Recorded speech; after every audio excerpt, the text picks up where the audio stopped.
अस्सलाम वालेकुम भाजी, मेरा नाम हफीज़ा बीबी है। मेरे 3 बच्चे ने। तुहाडी तरफों मैनूं चौथी दफ़ा पैसे मिल गए ने। अल्लाह पाक तुहाडी तंदुरुस्ती दै, जिंदगी दै, लम्मी उम्र करे, रहिंदी दुनिया तकर जीवो तुसीं।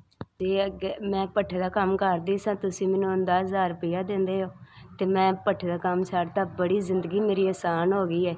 हुण मैं घर दा गुजारा कर लैन्नी आं, तुसीं मैनूं पैसे भेज दिंदे हो। बच्चे भी स्कूल जाण लग पए ने, ओह भी पढ़दे ने। मैं दोवां लत्तां तो मजदूर सां, मेरे को काम नहीं सी हुंदा हैगा।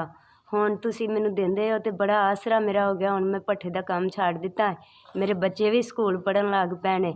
तुहाडे पैसे देण नाल अल्लाह पाक तुहाडी तंदुरुस्ती दै, जिंदगी दै, लम्मी उम्र करे जे, तुहानूं खुश रखे जे। अल्लाह पाक तुहाडे बच्चिआं नूं सदा सलामत रखे, जिंदगी दै, तुहाडे माँ प्यो नूं सदा तुहाडे सिर ते रब रखे जे। अल्लाह पाक तुहानूं जिंदगी दै, लम्मी उम्र करे जे, खुश रवो, आबाद रवो, सदा अपने बच्चों के सिर ते सलामत रवो। पाक जो भी तुहाडे दिल दी आस मुराद है, अल्लाह पाक तुहाडी ओह पूरी करे। दुख तकलीफ तुहाडे नेड़े ना आवे, अल्लाह पाक तुहानूं सुख देवे जे।